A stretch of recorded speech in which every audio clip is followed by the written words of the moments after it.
Thanks for tuning in. This is Julie Brayton. I am I call myself a contemporary impressionist painter, and I've been at this for a long time. I started out painting what I thought I was seeing, actually, and then I learned a new approach where, similar to what Monet did, I strive to capture the color of light. So the same object under different lighting conditions are going to have a different coloring, you might say. And it's fun sometimes to do this with something like this cloud marsh, I call it, where predominantly to the layman, we're looking at a lot of gray here. So how do we paint this without using black? Well, this is what I'm going to show you. So I'm going to get this going, and this is the very beginning of starting this painting, and we're going to go up to a certain point and it will be considered a start.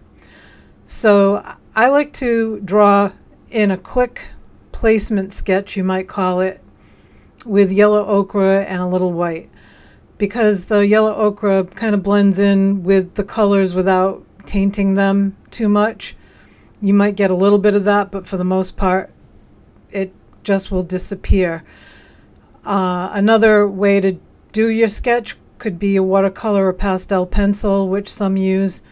I just like to use my brush because if I'm plein air painting, I want to be able to move fast and I don't want to have to worry about a lot of different tools. So I just try to get the big shapes. And although I didn't get all of the shadow shapes, you want to try to kind of map out your shadow shapes as well. At this stage of the game, once you've got your drawing in, now you're going to just do spots of color, because there's a thing called simultaneous color, and it's about how color relates to one another. So, you can look at a color out of a tube and say it's this color, but then you put it next to something else and it will look like something else. It'll look like a different color. So I'm just going to pause this for a minute, but by putting spots of color down like this, you can get an idea of the direction that you should go. And I want to point out that in this particular demonstration, which it's actually a class that I'm doing with current students of mine, I chose to go with a green, Verdian green with manganese underpainting for that darker cloud on the middle left. But other times I've done it with a diazazine purple. I kind of wanted to try something different, change it up, and the thing that you'll find with this type of method is once you have a clear understanding of how your colors work, you'll come to know that the same colors can be layered differently and it will create a different effect. So I'm trying to switch things up a little bit, and we'll see where it goes. And the beauty of this stage of the game is that once you get it, something down, you get a clearer idea, both with your reference and on your painting, what you need to adjust. So there's 4 components that we're looking for: the actual color that we need to start with, the value, the saturation, and the temperature. And all of those 4 components, we're constantly scanning our image, or if we're plein air painting, what's in front of us, to see whether we need to go darker or lighter, or warmer or cooler, or whatever.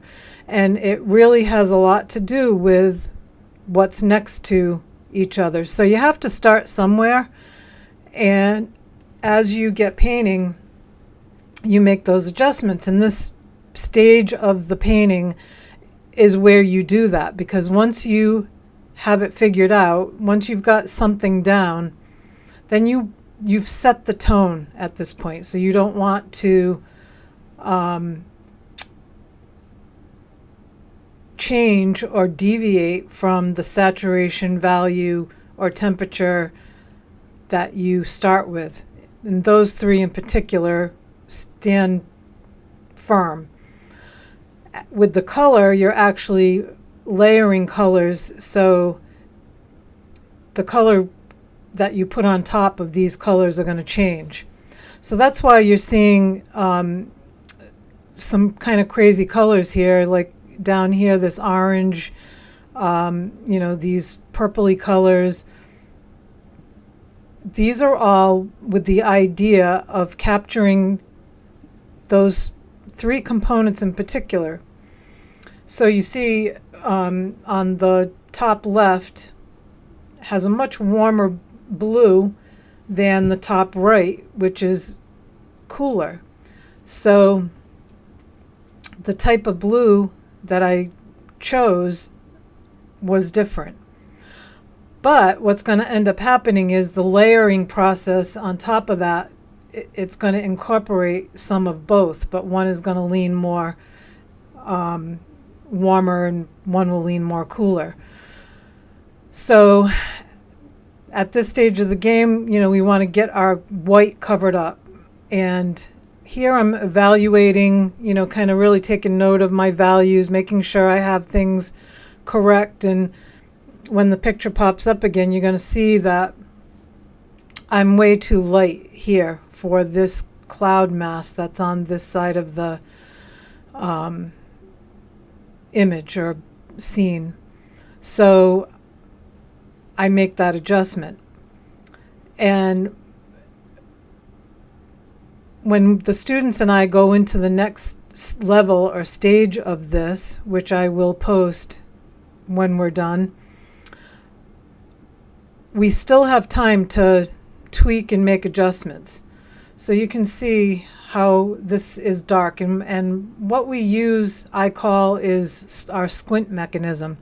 By squinting, you can really narrow down details and values much easier. And if you're not wanting to prematurely get wrinkles, there is a viewfinder that has a little hole in it that can help with that as well.